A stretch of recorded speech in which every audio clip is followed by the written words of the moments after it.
Situé dans le Fouta, au cœur du Bossaya, le village de Kobilo regorge une bibliothèque d'hommes et d'objets riches en histoire.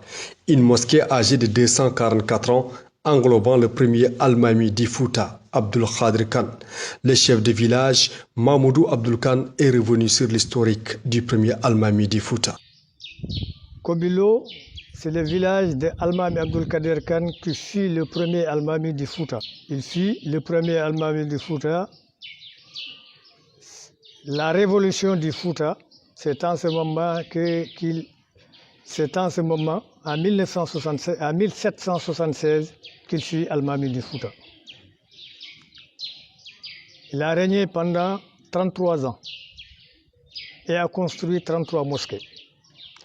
Donc celle-là est la première parmi les 33. Également avec ses condisciples.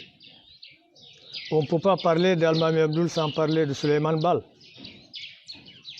La révolution du Fouta est fondée par Suleiman Bal, Almami Abdul Kader Khan, Abdul Karim Daf, etc., etc. Selon le chef de village, on ne peut parler d'Almamiya sans évoquer la première mosquée du Fouta. Donc cette mosquée, elle a été construite en 1776 par Almami Abdul Kader Khan. De 1776 à nos jours, la mosquée reste intacte. Vous avez pu visiter la toiture et la mosquée est construite en banco, totalement en banco. De 1776 à nos jours. Voilà, nous avons des cimetières historiques.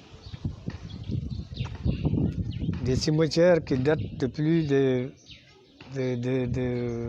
vers le XIIIe siècle. Hein. C'est avant Almami Abdou. Ces cimetières disposent de 99 saints qui sont ici, dans les cimetières. Donc ça aussi, c'est connu par tout le Fouta. Ce sont des cimetières qui sont connus partout dans le Fouta. C'est comme la mosquée qui est connue partout. Elle est la première dans le Fouta. La deuxième construite, c'est celle de Sénépalil. Le village de Kobilo a été créé au XIIIe siècle.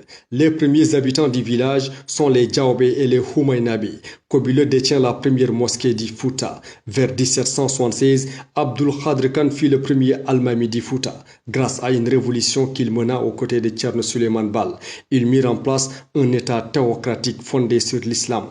Durant son règne, il a construit 33 mosquées et a pu régner pendant 33 longues années. Construit en banco, la mosquée de Kobilo reste intacte depuis 1776 et les gens continuent d'y prier. Au cimetière d'Asso à Kobilo repose 99 saints. Aujourd'hui, l'image de la mosquée est rangée dans les vitrines du patrimoine de l'UNESCO.